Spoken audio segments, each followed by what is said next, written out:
Olá, pessoal, bom dia para vocês. Segunda-feira, hoje é dia 14 de julho de 2025, aniversário da dona Valéria Maria de Oliveira, mãe de duas dos meus 5 filhos. Então quero dar os parabéns para ela e quero dar os parabéns para você também que resistiu, né, que tem resistido bravamente ao passar dos dias aí, com toda a atenção que está no ar aí, ninguém sabe exatamente o que vai acontecer, mas no fim de semana o clima, né, envolvendo aí essa chantagem do Trump, Bolsonaro contra o país, ganhou cartas, né? Carta para cá, carta para lá, carta do Bolsonaro, carta do Barroso, um monte de cartas que nós vamos ver aqui hoje, mas nenhuma delas aceita, a não ser os pleitos lá do Bolsonaro e da família, nenhuma delas aceita essa chantagem que está acontecendo no Brasil, porque ela é absolutamente inaplicável. Nem que o governo brasileiro decidisse aplicar aquilo que o Trump está exigindo da gente para poder não sabotar a nossa economia, ainda assim seria muito difícil convencer o Supremo, por exemplo, a anistiar um réu que tudo leva a crer que é culpado, para que o país fique livre do assédio dessa gente asquerosa que está lá conspirando contra a pátria, né? E assim começamos a semana, né? Uma semana em que o governo começa a montar comitês aqui de empresários para tentar tocar essas negociações, e o tempo está correndo no calendário, porque afinal de contas faltam 16 dias hoje para o início da cobrança dessas tarifas, né? E o avanço do tempo está sendo usado pelo chantagista mor dessa história toda, que é o Bolsonaro, para dizer para o governo, olha, o tempo urge, o tempo está correndo, né? Vamos salvar o Brasil, como se não fosse ele a mover esse mecanismo todo, tá bom? Olha, nós tivemos nesse fim de semana algumas coisas interessantes, acabou a Copa Mundial de Clubes, né? Com uma vaia estrepitosa contra o Trump, né? Na partida em que o Chelsea detonou o PSG, que era o favorito, aliás, e que teve um final inusitado, com uma das vaias mais retumbantes dos últimos tempos. Daqui a pouquinho a gente vai mostrar para você, tá? Enfim, não mudou nada, porque os times brasileiros que fizeram uma boa campanha, no finalzinho, né, entre as oitavas e as quartas de final, foram desaparecendo da tabela, e o nosso futebol voltou a ter a mesma expressão que tinha antes de começar essa Copa do Mundo, né? Os palmeirenses estão especialmente bravos, e aqui eu quero fazer um parênteses aqui para relembrar do nosso Alex Amorim aqui, que é o meu personal advisor sobre futebol. O Alex está triste e os palmeirenses vão ter que continuar sustentando essa história de que o Palmeiras é campeão mundial de 1951, né? Tem só os palmeirenses que acreditam nisso. Em todo caso, enfim, o tal do bicampeonato que eles sonhavam não aconteceu nada, aliás, com nenhum time de futebol brasileiro, né? E vamos começar o programa falando da meteorologia. Nós temos um começo de semana aqui em que as temperaturas resolveram dar uma normalizada, né? Acabou um pouco daquela friaca. Hoje de manhã já estava bem mais quente aqui em São Paulo, não é preciso mais aqueles casacões. Eu vou botar aqui na tela para vocês o mapa da meteorologia, o Sato, nosso diretor de TV, aqui está colocando para a gente no ar. Nós temos aqui o de sempre, olha, um aviso de chuvas lá na calha norte do Amazonas, né, pegando aqui do estado do Pará até a Cabeça do Cachorro lá no Amazonas. O INMET está falando o seguinte, chuvas intensas, nada demais nessa época do ano. E nós temos aqui também no litoral do Nordeste um alerta de acumulado de chuvas aqui para a região metropolitana de Salvador e um outro para o litoral ali entre Alagoas e Sergipe, tá? São essas as condições meteorológicas, mas aqui embaixo, olha, que é o que vinha acontecendo constantemente no inverno, não há nenhuma frente fria chegando ou nem saindo, pelo menos ainda não faz efeito aqui no mapa da previsão do Instituto Nacional de Meteorologia, tá bom? Então agora a gente vai ver como é que vai ficar o tempo em algumas capitais do Brasil. Nós temos aqui, olha, duas áreas, né, que são áreas assinaladas em cinza, pelo INMET, são essas aqui, olha, aqui no leste de Minas Gerais, na divisa com o Espírito Santo, pegando um pouco do Rio de Janeiro, e também aqui na faixa mais oriental, né, dos 3 estados do sul, né, descendo aqui, olha, desde o sulzinho de São Paulo até a região de Porto Alegre, essa área preta aqui marcada porque vai ser uma área de muitas nuvens hoje aqui, né? E vamos ver então como é que ficam as temperaturas. A temperatura em Florianópolis, a máxima será de 21, a mínima será de 15 graus. Lá em Porto Alegre, 20 graus de máxima, 13 graus de mínima. em Curitiba, 21 de máxima, 9 graus de mínima. Em São Paulo, 23 com 10 graus. Portanto, a temperatura mínima aqui de madrugada ainda tá fazendo com que a gente durma debaixo de muitos cobertores, mas o dia vai ser mais quente, né, com temperatura chegando até 23 graus nesta segunda-feira, tá? Dia 14 de julho.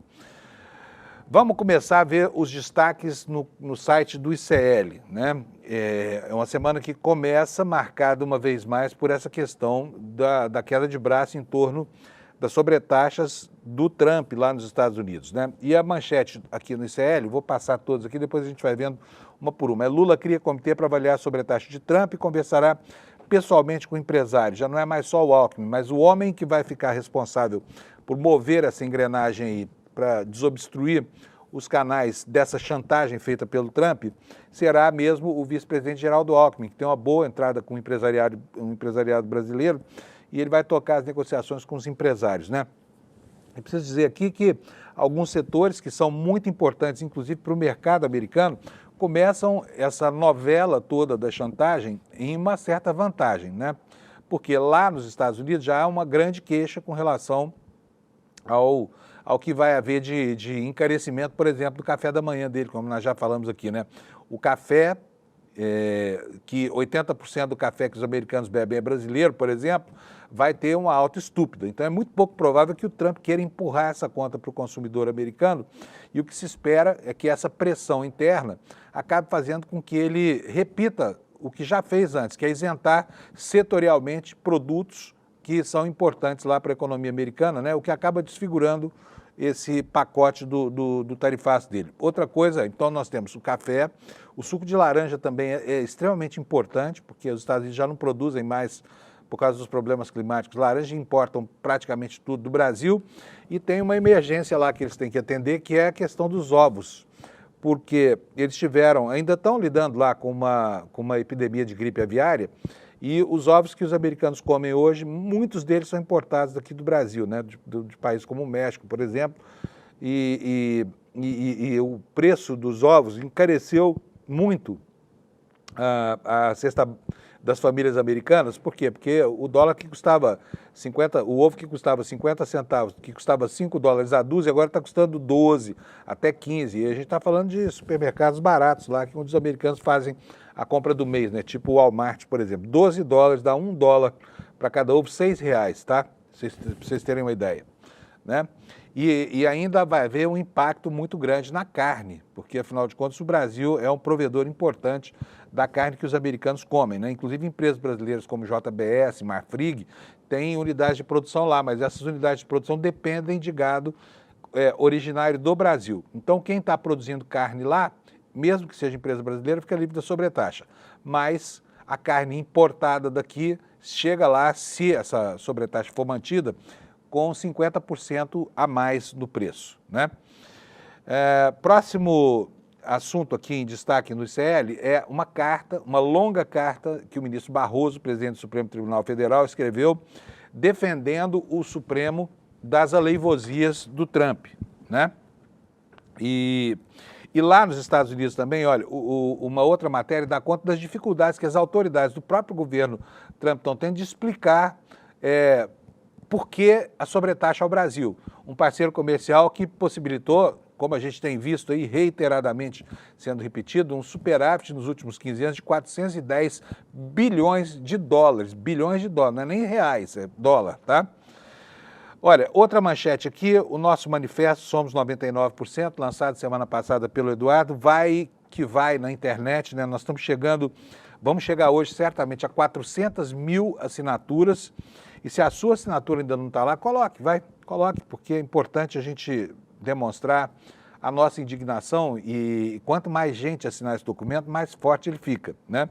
É só ir lá no nosso site, 99%.com.br, você vai lá, deixa a sua assinatura, deixa seu CPF, seu nome completo e assina. E aqui eu quero dizer para você o seguinte, você está com medo de que o ICL use isso para fazer promoção comercial, alguma coisa assim? Pode esquecer, tá? Há um compromisso nosso aqui de que essas assinaturas serão usadas apenas com o propósito de estimular, né, a assinatura desse documento. Então, não tenha medo de assinar esse documento, tá? O site é esse aqui, olha, 99%.com.br, tá? 99 em numerais, o porcento por extenso.com.br. Você vai lá e deixa a sua assinatura, quem sabe se a sua não vai ser a de número 400 mil, né? Vamos ver aqui outros destaques aqui secundários aqui na capa do ICL.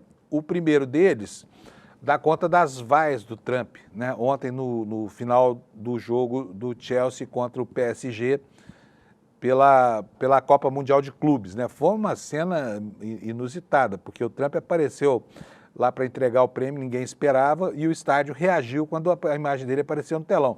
E foi uma vaia memorável. Ele, como é um sujeito debochado, parece que não ligou.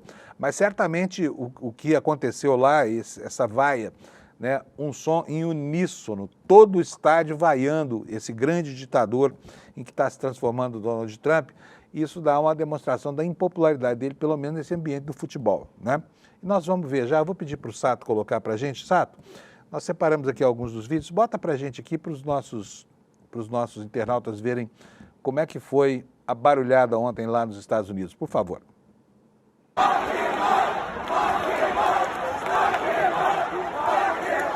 Isso aí é o seguinte, esse corinho que vocês estão vendo aí, o pessoal falando para botar o pé na cadeia, tá? Olha o tamanho da vaia.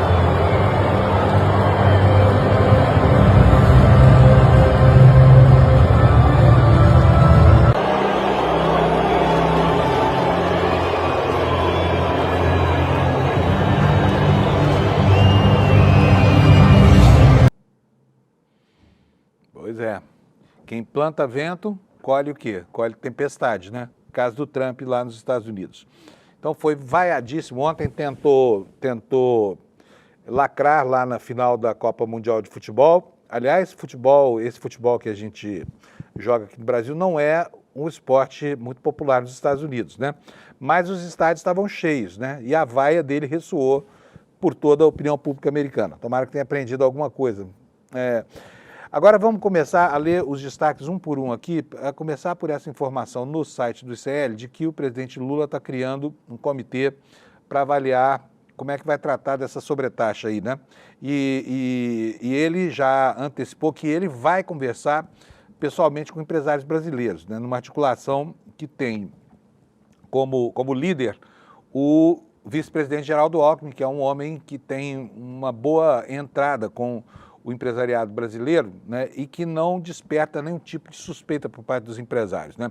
O fato é que há um grande empenho do governo, esse empenho começa a ser sentido agora nessa semana com a articulação desses comitês e o início, né, de uma negociação que não passa de jeito nenhum por abrir mão da nossa soberania ou por pressões contra o Supremo Tribunal Federal para que, nesse jogo de chantagem, o chantagista vença. O chantagista, no caso, Bolsonaro e os filhos, né? O que diz a notícia aqui no nosso site? O presidente Lula determinou na noite do domingo a criação de um comitê interministerial para conversar com os setores mais afetados pela sobretaxa de 50% anunciada pelo presidente Donald Trump a produtos brasileiros. Ele avisou aos ministros que se reunirá pessoalmente com empresários para tratar desse tema e, de acordo com uma fonte que participou dessa reunião que foi organizada pelo presidente neste domingo. Lula recomendou firmeza e sobriedade aos ministros do seu governo e disse que, a partir desse levantamento com os setores prejudicados, ele vai conversar individualmente com cada grupo para tratar uma estratégia conjunta de atuação e de negociação com o governo americano. Segundo uma fonte que participou da reunião, obviamente, o comitê terá a participação dos ministérios da Fazenda, com a presença do ministro Fernando Haddad, das Relações Exteriores com o ministro Mauro Vieira, do Desenvolvimento, Indústria e Comércio com o vice-presidente Geraldo Alckmin, que é o titular, né, que vai pessoalmente conduzir esse processo todo. A nossa reportagem aqui diz o seguinte: essas pastas participaram de reunião com o presidente na noite do domingo no Palácio da Alvorada para falar sobre as próximas iniciativas do governo e também estiveram presentes representantes da Casa Civil, da Secretaria de Relações Institucionais, da SECOM, né, Secretaria de Comunicação Social. Os demais ministérios serão chamados para conversa quando envolverem as áreas de cada pasta, como a agricultura, para tratar dos impactos, por exemplo, né, na produção agrícola do país, que não são pequenos. Entre os produtos mais afetados estão laranja, café, carne bovina e celulose. Produtos importados pelos Estados Unidos são sobretaxados atualmente em 10%, que foi a tarifa anunciada lá em 2 de abril pelo presidente Trump. Ou seja, além das tarifas de importação já cobradas, haverá uma cobrança adicional de mais 10%. Essa alíquota será substituída pela de 50% a partir do dia 1º de agosto. Aí a matéria cita aqui um dos exemplos, que é o caso do etanol, né? Os americanos impunham uma tarifa de 2,5% ao produto que compravam do Brasil. Ela foi elevada depois a 12,5% com a imposição da primeira sobretaxa, né? E com o novo anúncio, então, se prevalecer essa tarifa de 50%, a percentagem que vai incidir será de 52,5% em agosto, tá? 52,5%. É dinheiro pra caramba, né? Vai praticamente inviabilizar, porque o preço desse etanol na bomba, né, vai ficar impraticável para o consumidor americano. A ideia do governo, segundo a nossa reportagem no site do ICL, é fazer um diagnóstico sobre o impacto para a economia brasileira e também para a americana dessa sobretaxa de 50% e levar à mesa de negociação com os Estados Unidos. Isso, de acordo com Lula, se o governo americano estiver mesmo disposto a negociar, né? Vamos ver se haverá essa disposição, porque o mote desse movimento todo, do chantagista do Trump e da chantagem do grupo dos Bolsonaro, é a anistia. E com anistia não há negociação possível. Com anistia não há o que negociar, porque ainda que o governo brasileiro quisesse, que não é o caso, não haveria como a presidência da República pressionar o Supremo Tribunal Federal para amolecer no julgamento do Bolsonaro, né? E aqui a matéria cita mais uma coisa que eu vou detalhar melhor em outra reportagem, que é a carta do presidente Barroso ao Supremo Tribunal Federal. Mas antes dela, eu quero mostrar para vocês algo que aconteceu aqui, que foi uma manifestação do Bolsonaro. Essa manifestação vocês vão ver já aqui na tela de vocês. Pode botar aí, até com um certo tom assim de gozação, de sacanagem. Pode ver aqui, olha, o Bolsonaro foi para as redes sociais, ele ficou calado, né? Calado esse tempo todo. E aí aqui, ele, uma vez mais, ele coloca os termos dessa chantagem. Vocês vão ver aqui comigo. O que ele diz ontem no X? Tá? 13 de julho, meia-noite e 59. 13 de julho, meia-noite e 59. Portanto, foi no comecinho da madrugada de ontem. Ele diz o seguinte, ó, o que falta para o Brasil ser a terra prometida do Ocidente? Ele coloca aqui, olha, número 1, a carta do presidente Trump tem muito mais ou quase tudo a ver com valores e liberdade do que com economia, admitindo aqui que o assunto central, o ponto fulcral dessa encrenca é, na verdade, o que ele deseja, ele Bolsonaro, né? Número 2, não me alegra ver sanções pessoais ou familiares a quem quer que seja. Não me alegra ver nossos produtores do campo ou da cidade, bem como o povo, sofrer com essa tarifa de 50%. Todos conhecem a forma como o chefe da maior potência do mundo negocia. Há pouco seu vice disse na Europa que não mais colocaria recursos do contribuinte americano para depender países que deixaram de lado valores comuns a seus povos, sem estabelecer que valores são esses. Por exemplo, a volta do fascismo não é um valor a ser defendido, né, como pretende o Bolsonaro. O que o Bolsonaro fala aqui? Aqui o elemento da chantagem. Presta atenção. Como é que um chantagista coloca o problema? O tempo urge. As sanções entram em vigor no dia 1º de agosto. A solução está nas mãos de autoridades brasileiras.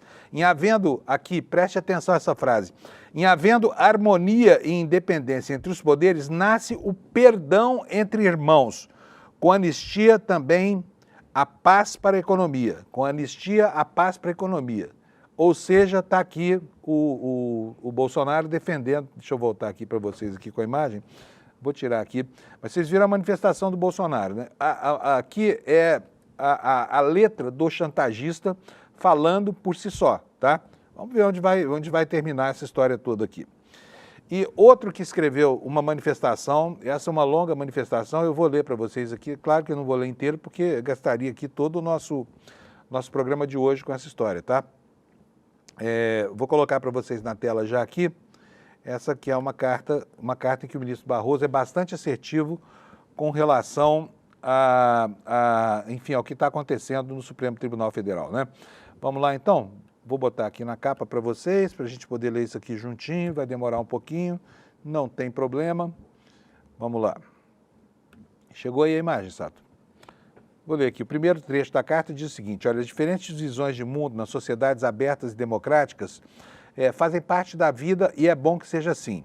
Mas não dão a ninguém o direito de torcer a verdade ou negar fatos concretos que todos viram e viveram.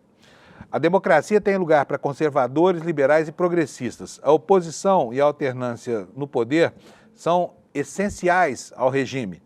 Porém, a vida ética deve ser vivida com valores como boa-fé, busca sincera pela verdade, para que cada um forme a sua própria opinião sobre o que é certo, o que é justo, legítimo, segue uma descrição factual e objetiva da realidade. Aqui o ministro passa a dizer quais são os valores que moveram o Supremo, ou que estão movendo o Supremo Tribunal Federal, né, que eles chamam de a ponta da lança desse projeto ditatorial, né, que prejudica tanto o grupo dos golpistas.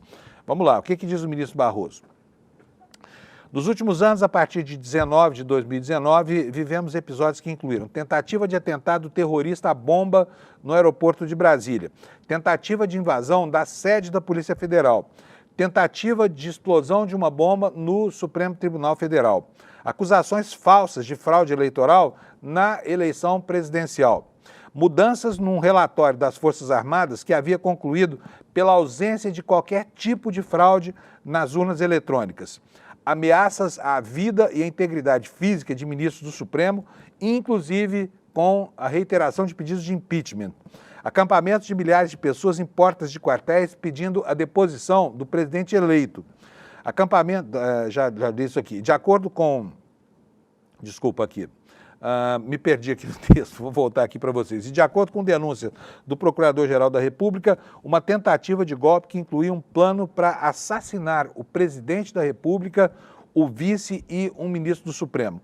Foi necessário um tribunal independente e atuante para evitar o colapso das instituições, como ocorreu em vários países do mundo, do leste europeu até a América Latina.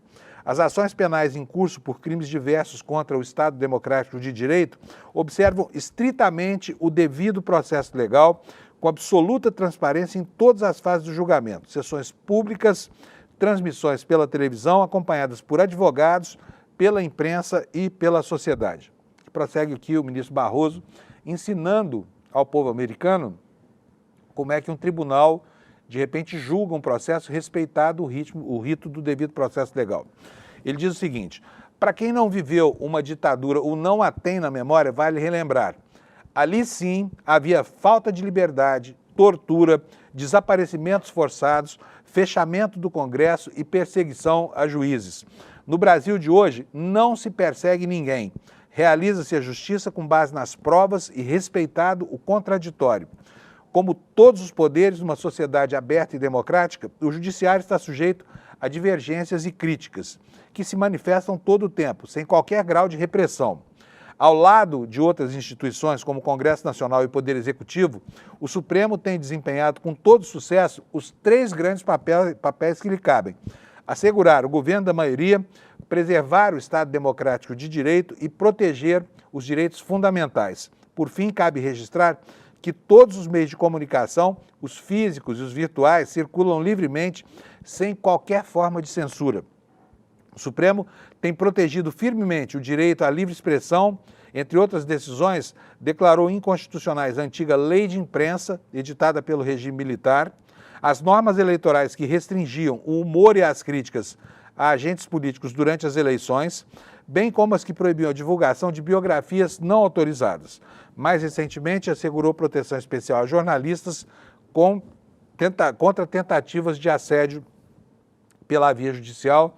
É a carta que o ministro Barroso fez, ensinando lá para os governantes americanos com quantos paus se faz uma canoa institucional segura, né, para que o país possa atravessar o mar turbulento dessa crise gerada pelos chantagistas da turma do Bolsonaro, tá bom? Então foi essa aqui a manifestação oportuna. Até agora o Supremo institucionalmente não havia falado ainda. Por quê? Porque a defesa do país caberia, como coube até aqui, né, ao presidente da República, né, ao Lula, né? Então está aí a carta que já está repercutindo em todos os jornais brasileiros. E outra coisa que está repercutindo muito é a nossa carta.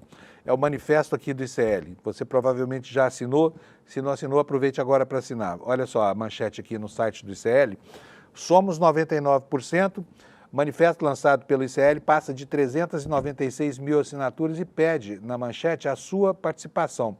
Logo aqui no alto da página você já pode ver aqui o site. Olha, super simples, 99%.com.br. É só você entrar aí e fazer deixar aqui 3 campos de dados pessoais, é coisinha à toa, dados que serão protegidos pelo ICL, não serão usados para nenhum tipo de promoção. E você assina esse manifesto que daqui a pouquinho, aliás, eu já vou pedir para o pessoal aqui, para o Kleber, para o Eduardo me ajudarem, se a gente chegar em 400 mil durante o programa aqui, por favor avisem, tá?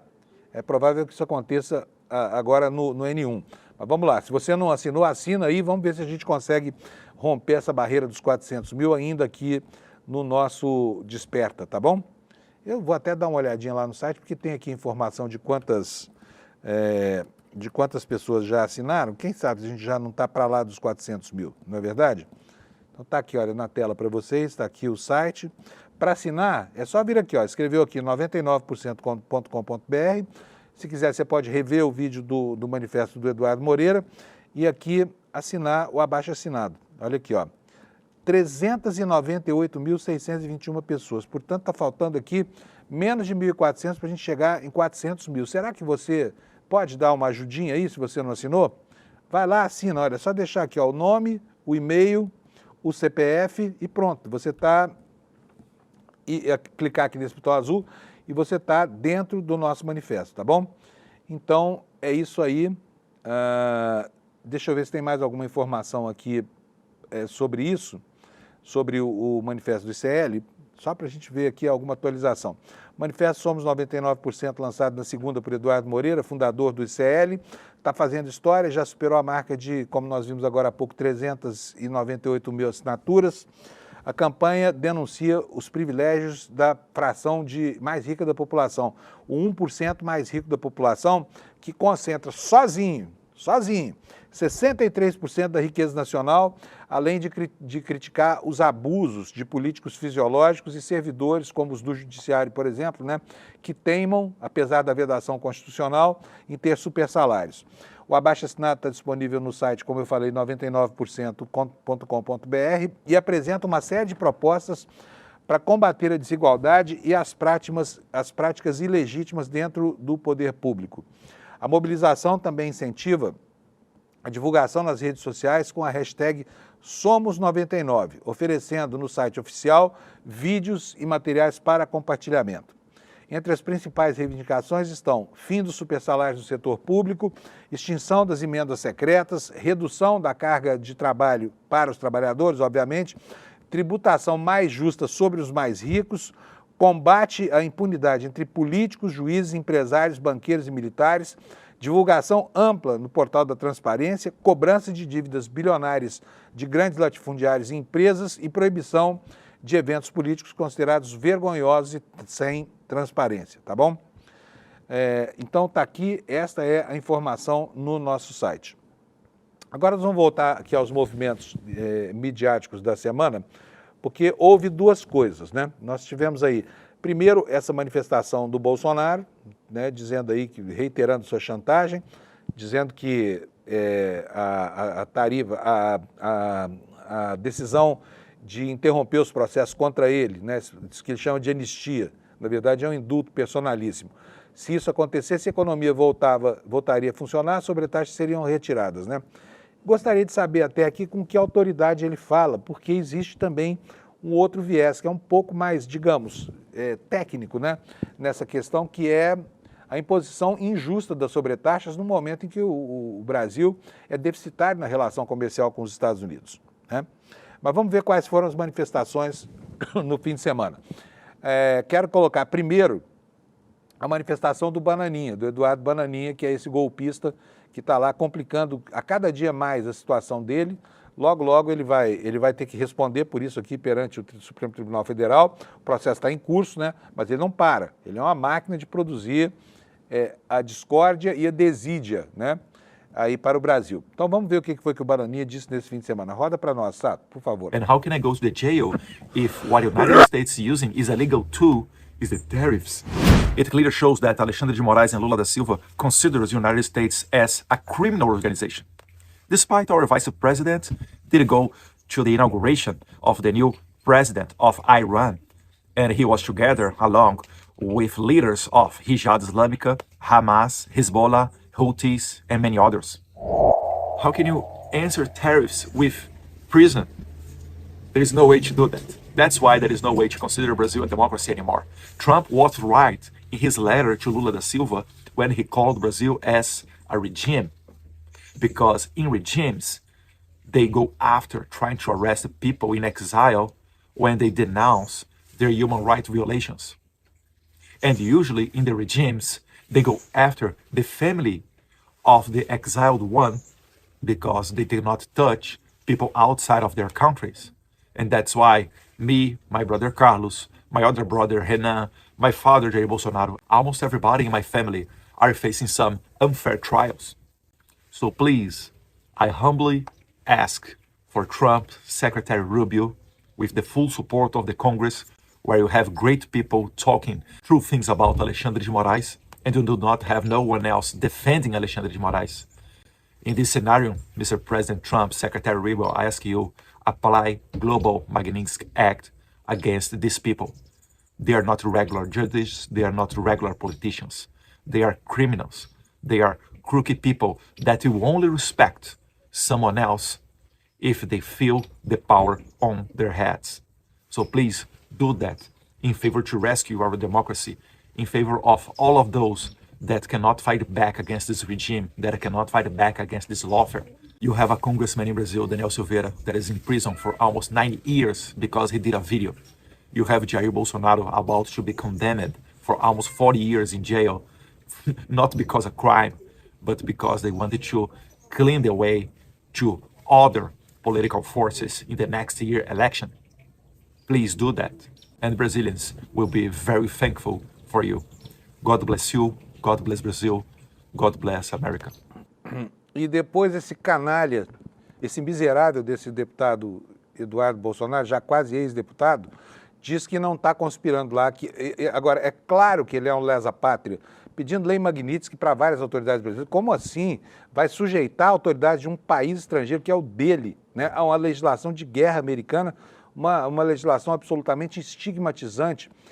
Olha, sinceramente, assim, é de se duvidar que esse intento, né, de levar punições ao pé da letra, assim como está sendo proposto por essa gente, seja viável até mesmo no contexto de um maluco total, que é esse Trump lá na presidência dos Estados Unidos, porque a irresponsabilidade seria gigantesca, né, de fazer isso, promover esse tipo de perseguição, aí sim, uma caça às bruxas, né, usando uma lei americana para interferir num país que não são os Estados Unidos, né. Enfim, vamos ver onde que vai dar isso, mas assim, o nível de insanidade presente, ele até agora, ele prova que o Trump é capaz de produzir ameaças por qualquer motivo, né? Pelos motivos ideológicos que estão colocados na mesa, por motivos econômicos, por motivo nenhum. Agora, dar a isso a consequência institucional que com toda a gravidade que isso coloca, que essa situação coloca, é algo que está aí para ser provado ainda, né? Se é que o Trump vai ter coragem. Até agora, o que ele faz? Ele age como os patriotários brasileiros agiam aqui quando estavam acampados nos quartéis. Ele fala assim, ó, daqui 72 horas. No caso do Trump é dia 1º de agosto. Já adiou isso tudo, era 21 de julho. Antes era em junho, antes era em maio. Então ele faz a bravata, atualiza ali a perversidade, gera com isso efeitos no comércio mundial, mas na hora H não aplica as tarifas, tá? É o que a gente vai ver acontecer nas próximas 2 semanas, né, se tudo der certo. Aí é o seguinte, o Bananinha foi lá fazer mais uma vez a sua peroração chantagista e o Lula respondeu com uma piada, tá? Nós vamos ver agora a resposta do Lula. Nem falou nada de Eduardo Bananinha, nem de Bolsonaro, mas vamos lá. Vamos ver o Lula falando de jabuticaba. Eu vim chupar jabuticaba de manhã, porque eu duvido que alguém que chupe jabuticaba fique com mau humor. Eu vou levar a jabuticaba para você, Trump. E você vai perceber, sabe, que o cara que come jabuticaba de manhã num país que só ele dá jabuticaba, sabe, não precisa de briga tarifária. Precisa de muita união e de muita relação diplomática. É isso.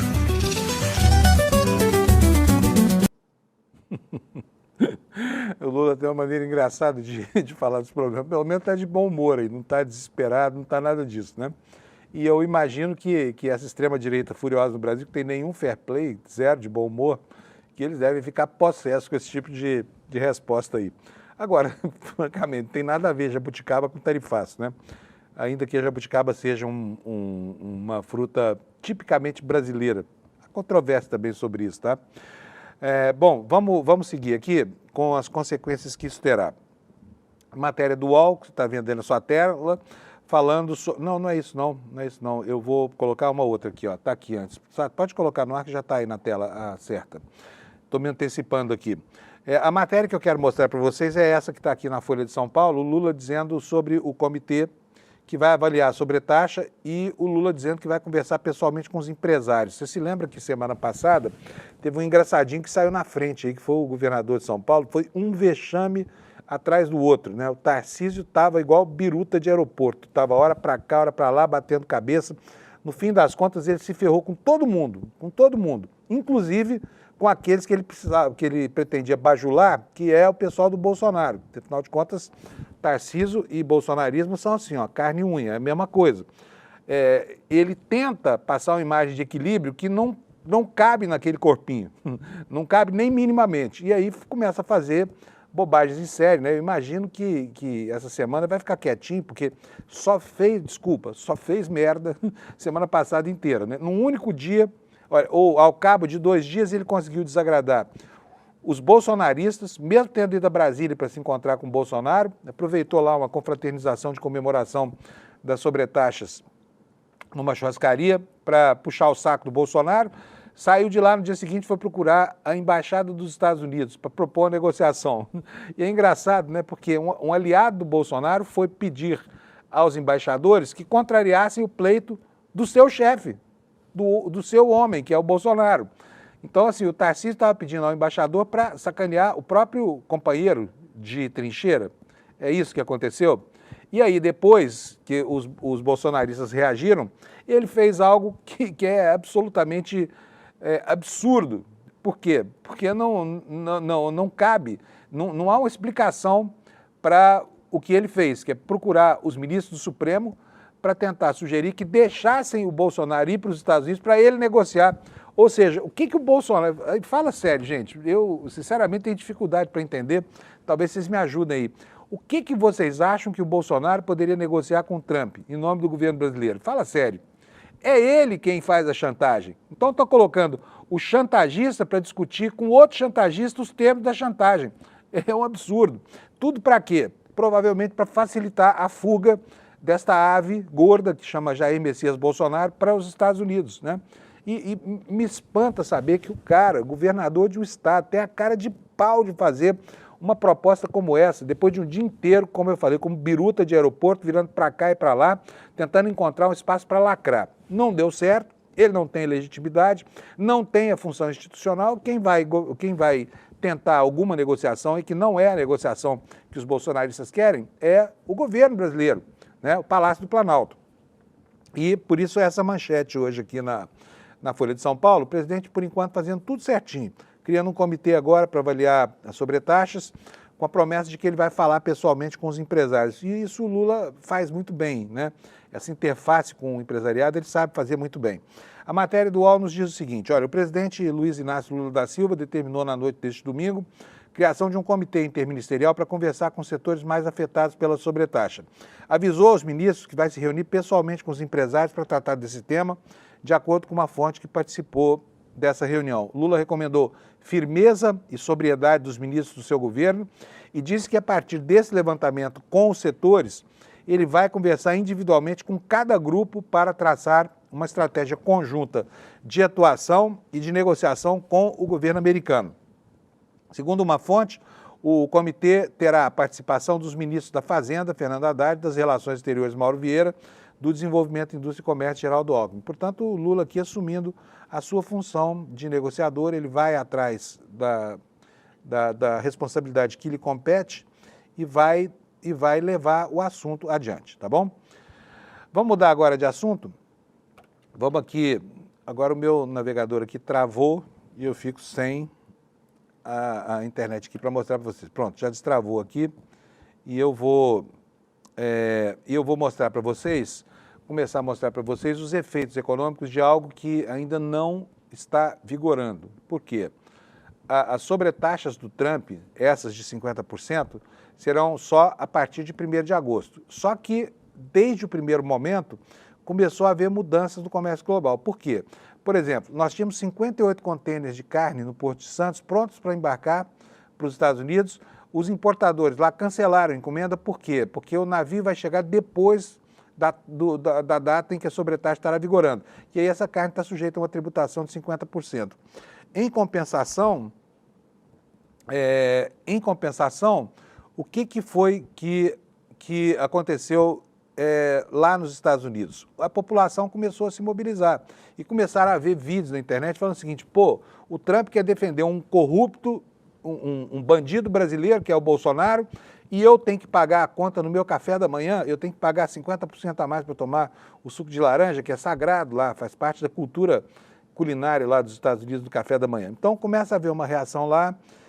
E, por outro lado, a gravidade dessa tarifa anunciada pelo Trump, ela também fará muitos estragos lá nos Estados Unidos. Então, aí agora é uma questão de convencimento, né? De mostrar para esse acelerado do Trump que eles vão sofrer lá também. Por quê? Porque o Brasil não é uma republiqueta de bananas, né? Nós temos banana também, mas não somos uma republiqueta de bananas.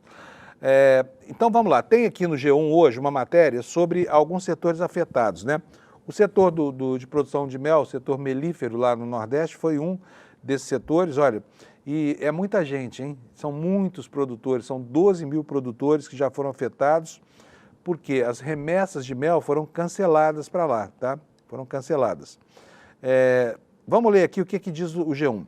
Exportações de mel orgânico do Piauí para os Estados Unidos foram diretamente afetadas pelo anúncio de Donald Trump de que vai impor a tarifa de 50% sobre produtos importados do Brasil. O G1 elaborou perguntas e respostas para tentar entender por que, mesmo sem entrar em vigor, essa taxa já está afetando a produção de mel. O tarifaço de Trump, anunciado na quinta, causou cancelamento imediato de grandes encomendas de mel orgânico brasileiro que iriam abastecer o mercado norte-americano. Se você não sabe, aqui a matéria do G1 explica, o Brasil é um dos maiores produtores de mel do mundo e o Piauí é um dos estados líderes nessa produção nacional. Duas grandes operações foram canceladas, uma de 585 toneladas de mel orgânico do grupo Sama, que é um dos maiores exportadores do planeta, e 95 toneladas de mel da cooperativa Casa Apis, que é localizada lá no sul do estado do Piauí.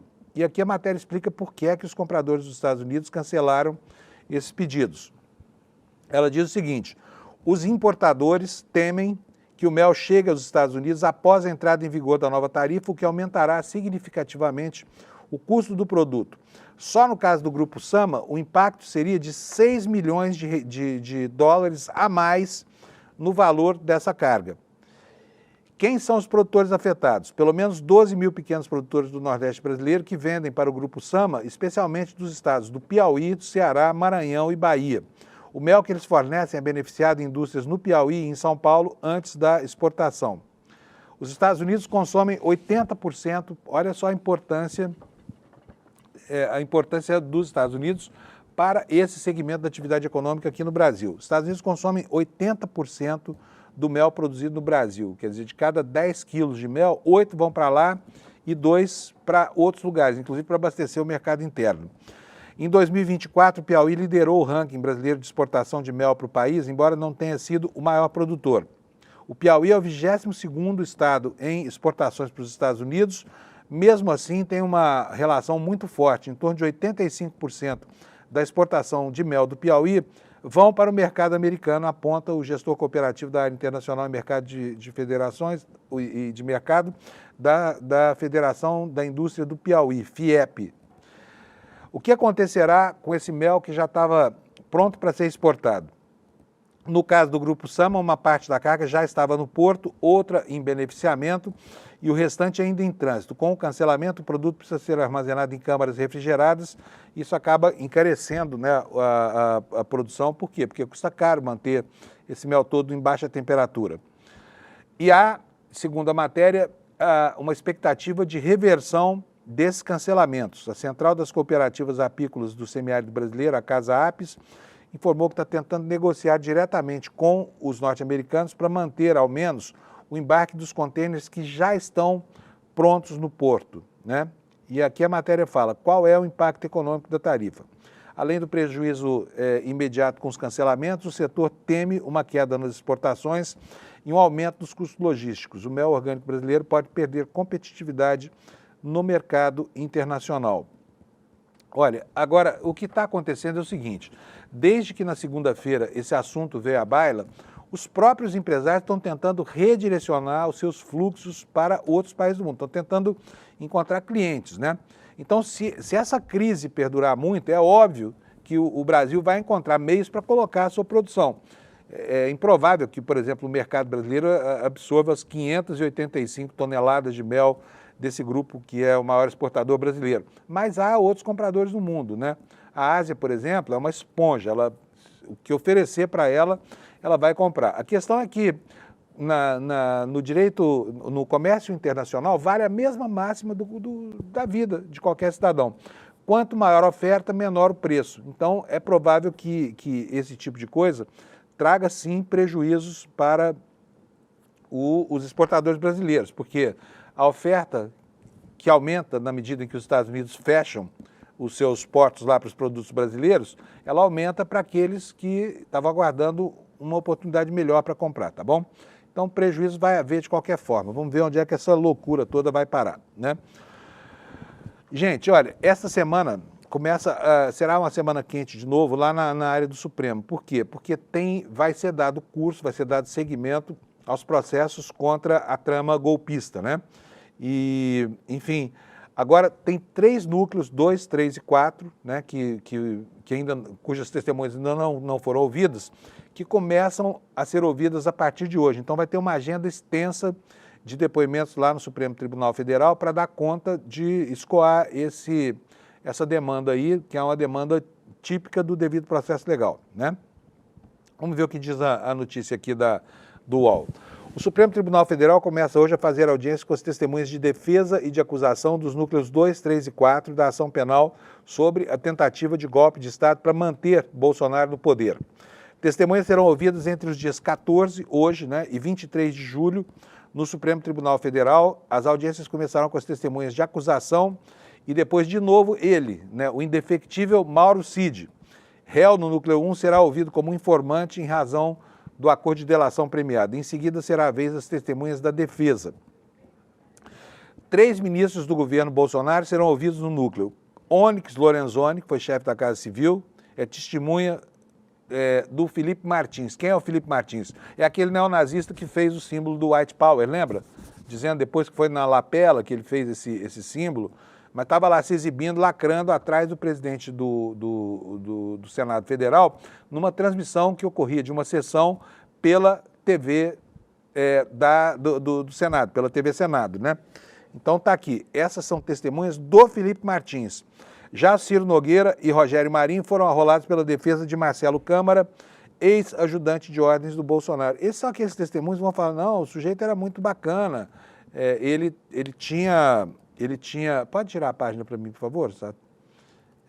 Travou aqui de novo o meu computador, mas já destravou.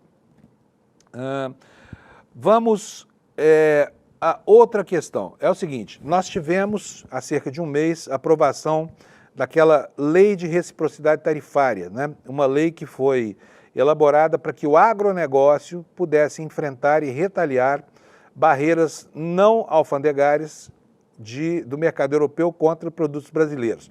A luta era contra o protecionismo. E durante muito tempo o agronegócio batalhou por essa lei, porque esse era um importante instrumento de equiparação da condição em que acontecem as transações no mercado financeiro internacional, né? Só que essa lei não foi regulamentada. Ela não foi regulamentada e agora ela está lá à disposição do governo para que ele a use para enfrentar essa pancadaria toda, né, que tem recebido lá por causa dessa chantagem do Bolsonaro e do dono do mundo, Donald Trump. Então está aqui o Valor Econômico explicando para a gente que o governo deve regulamentar a lei de reciprocidade tarifária até terça-feira, promessa do vice-presidente Geraldo Alckmin, né?